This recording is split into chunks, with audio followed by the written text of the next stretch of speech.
inspeksi palpasi perkusi daripada abdomen. Ya, saya ulang lagi. Inspeksinya adalah kalian nggak boleh lihat dari atas, kalian harus lihatnya dari bawah. Kenapa? Kalau kita dari bawah tentu akan bisa melihat ya. Kalau perutnya buncit, ya nggak apa-apa, buncit biasa. Lihat apakah dia simetris, asimetris atau tidak, apakah ada benjolan seperti tumor atau tidak ya. Apakah ada vena-vena yang sifatnya besar ya. Kemudian apakah dia berkilat itu menentukan apakah dia ada asitas atau tidak ya. Kemudian adakah strie, adakah kaput meduse. Kaput meduse itu seperti kaput ya kepala. Meduse itu seperti menjalar ya. Jadi ada aliran-aliran vena kolateral ya, itulah dia. Itu menandakan suatu apa? Asites, vena kolateral, kaput meduse itu menandakan suatu penyelesaian dengan sirosis ya. Ataukah ada tumor ya, kalian lihat dari sini lihatnya.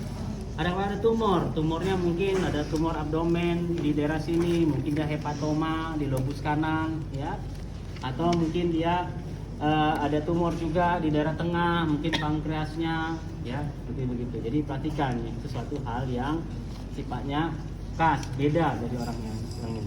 Tapi kalau misalnya dia pasiennya gemuk, memang pahanya gemuk, perutnya selangannya besar, badannya besar, ya udah, kalau perutnya memang besar bukan sifatnya dia asites, bukan juga enggak, itu lemak ya.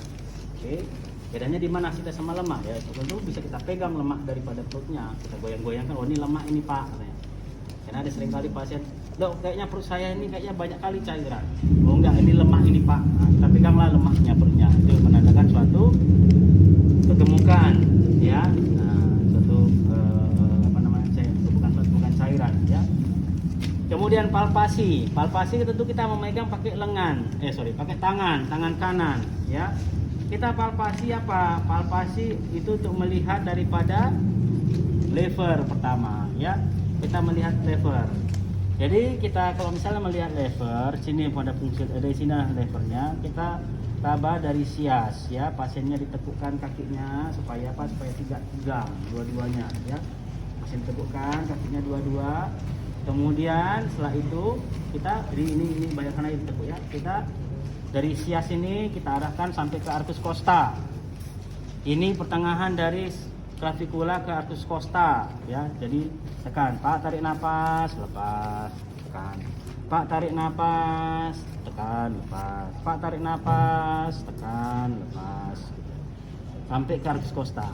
Apa gunanya dia waktu tarik napas? Ketika tarik napas dia akan mengisi paru-paru itu dengan udara sehingga diafragma kedorong ke belakang. Ketika diafragma kedorong ke belakang, tentu levernya pun akan mendorong ke bawah sehingga akan gampang kita raba.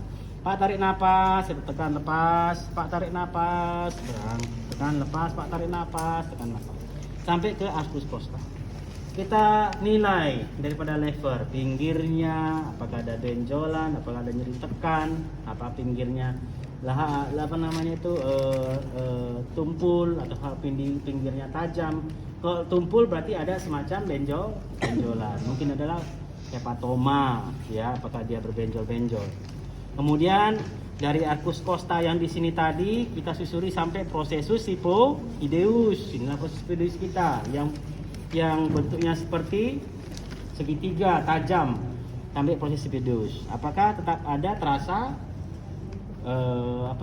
benjolan daripada levernya ya.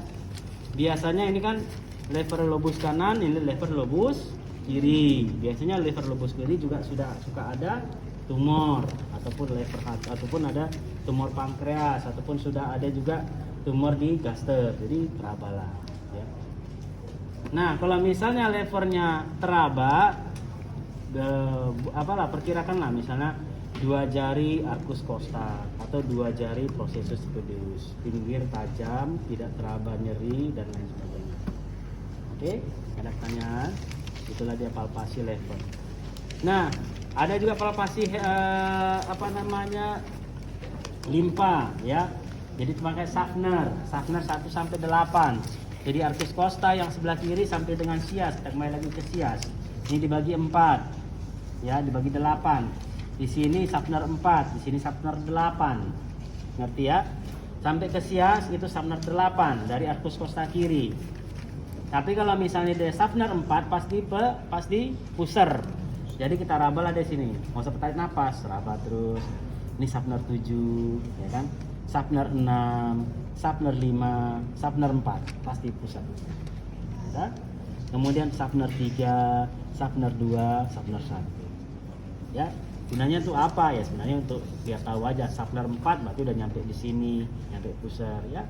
Ada lagi dari sebelah kiri, dari sisi kiri namanya pemisahan hacket ya. Hacket itu pakai ini juga ya, hacket 1 sampai 4, tapi nggak usah lah, kita misalnya pakai sharpener aja.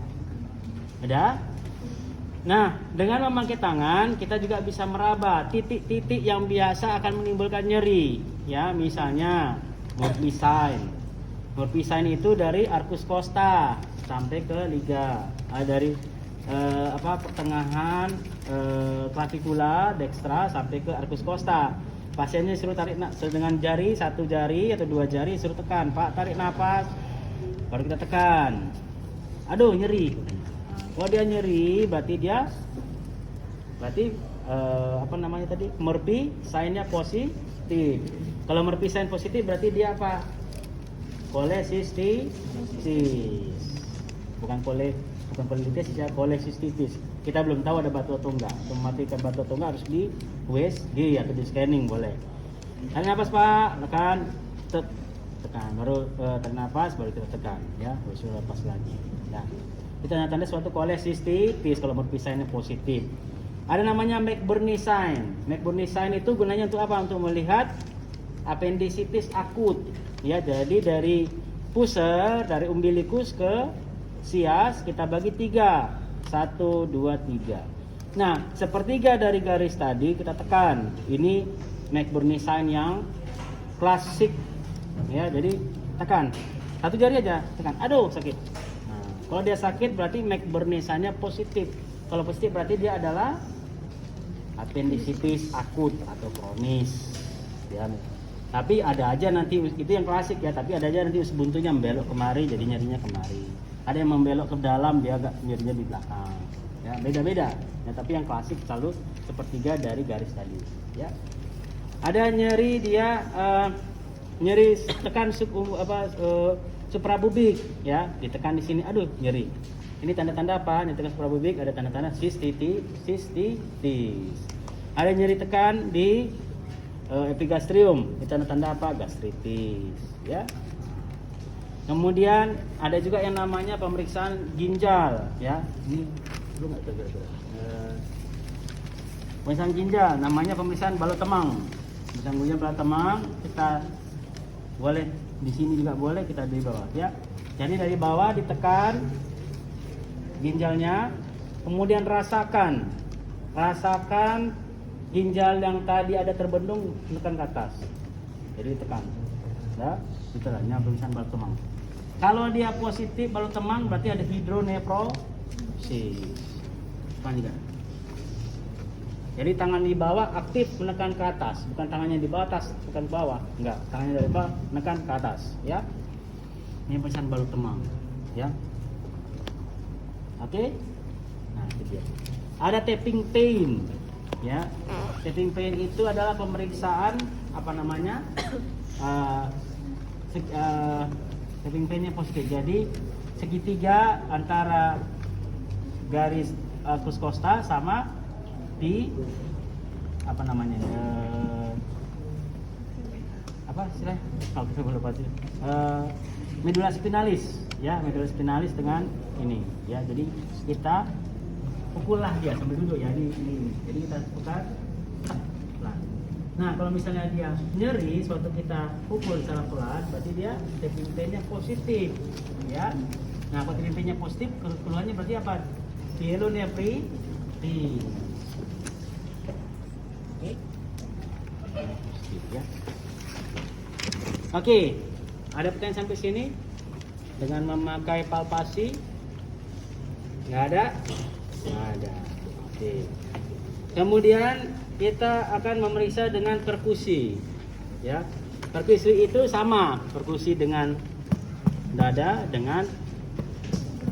Jadi kita memakai jari ke tangan dan tangannya harus diketok, bukan gini. pakai pegas ya.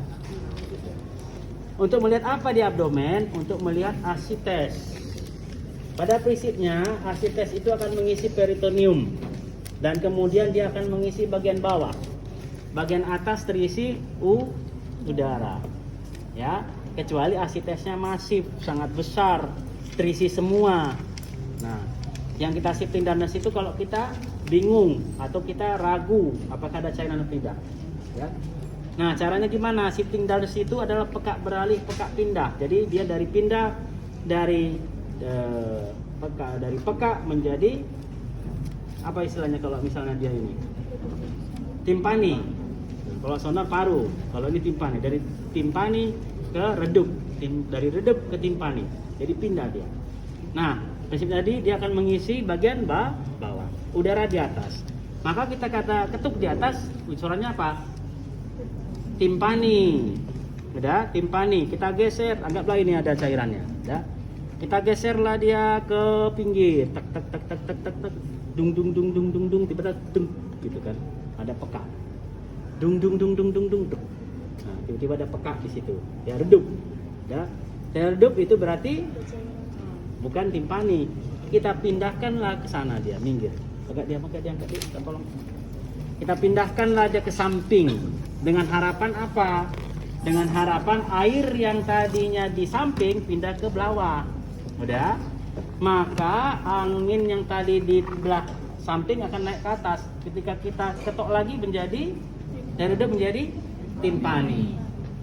Kita pindahkan lagi suara ininya sampai ke bawah, maka yang tadinya timpani menjadi redup. Kenapa? Karena terisi udara, air di bawah. Ngerti? Ngerti. Itulah kalau dia shifting darkness positif berarti asites positif. Baru kita konfirmasi dengan WSG. Bisa? Pokoknya itulah prinsipnya, ya. Nah, auskultasi.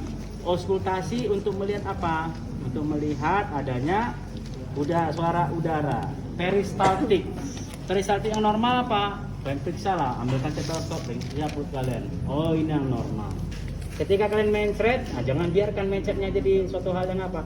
Kalian ambil stetoskop. Oh ya ini kalau lagi mencret 10 kali ya. Inilah dia. Apalah, ya kan? Ketika kalian susah BAB, ya, kalau rasanya kembung, langsung periksakan sendiri. Oh, ini rasanya kalau kembung ya, gitu. Ya, jadi jangan biarkan perut kalian mencet sia-sia, harus kalian periksa. Ada? Itulah dia. Jadi kalau misalnya dia diare, tentu peristaltiknya tinggi. Kalau misalnya dia ileus ada dua, ileus paralitik sama ileus obstruksi. Kalau obstruksi berarti ada sumbatan, tetapi ususnya tetap gerak. Ya, berarti ada distensi, kemudian ada suara usus. Tetapi kalau ileus paralitik namanya juga paralisis, tidak bergerak ususnya. Otomatis suara usus hilang. Nah, ini juga paralisis kita kan diam aja nih, paralisis. Diam, enggak bergerak. Makanya disebut dengan ileus paralitik. Ya. Nah, dengan memakai stetoskop kita juga bisa memakai double sound untuk melihat apa? Asites. Caranya apa? Caranya kita pakai stetoskop. Mana stetoskop itu tadi? Ada.